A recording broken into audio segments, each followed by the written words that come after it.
السلام علیکم دوستوں، خوش آمدید کہتا ہوں آپ کو اپنے یوٹیوب چینل پر۔ دوستوں ہمارے چینل کو سبسکرائب کریں اس طرح کی ویڈیوز کو دیکھنے کے لیے۔ اس ویڈیو میں بات کروں گا کہ پاکستان کن حالات میں ایک ایٹمی طاقت رکھنے والا ملک بنا۔ تو پاکستان میں سب سے پہلے ایٹمی طاقت کا نظریہ اس وقت کے صدر ذوالفقار علی بھٹو نے 1971 میں واضح کیا۔ اس کے 3 سال بعد بھارت نے ایٹمی دھماکہ کر کے خود کو ایٹمی طاقت رکھنے والے ملکوں میں شامل کیا۔ پاکستان کے صدر ذوالفقار علی بھٹو نے فرانس سے ایٹمی پلانٹ کے حصول کی خواہش کا اظہار کیا۔ یہ معاہدہ 1976 کو طے پایا۔ پلانٹ کی کل رقم 40 کروڑ طے پائی، جس میں سے 10 کروڑ پہلی قسط کے طور پر ادا کیا گیا۔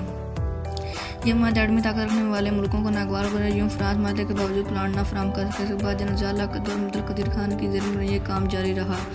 1984 میں پاکستان نے یورینیم کو افزودہ کرنے کی تکنیک میں مہارت حاصل کر لی۔ اس کے بعد پاکستان میں پراپوگنڈا کو بڑھا دیا گیا۔ 1989 کو ڈاکٹر عبدالقدیر خان نے واضح کیا کہ انہوں نے ایٹمی ری ایکٹر بنا لیا ہے۔ اس کے بعد بھارت نے مزید 5 دھماکے کیے اور خود کو مزید ایٹمی طاقت رکھنے والے ملکوں میں شمار کیا۔ اس کے بعد صدر کلنٹن نے نواز شریف کو اس کی جارحیت کا جواب دینے سے منع کر دیا، لیکن اس کے باوجود پاکستان نے لاگی بلوچستان کے مقام پر مزید دھماکے کیے اور 28 مئی کو پاکستان نے دھماکہ کیا۔ یوں پاکستان ایک ایٹمی طاقت رکھنے والے ملکوں میں شمار کیا گیا۔ آج ہم انہی کی بدولت خوشحال زندگی گزار رہے ہیں۔ یہ ویڈیو دیکھنے کے لیے شکریہ۔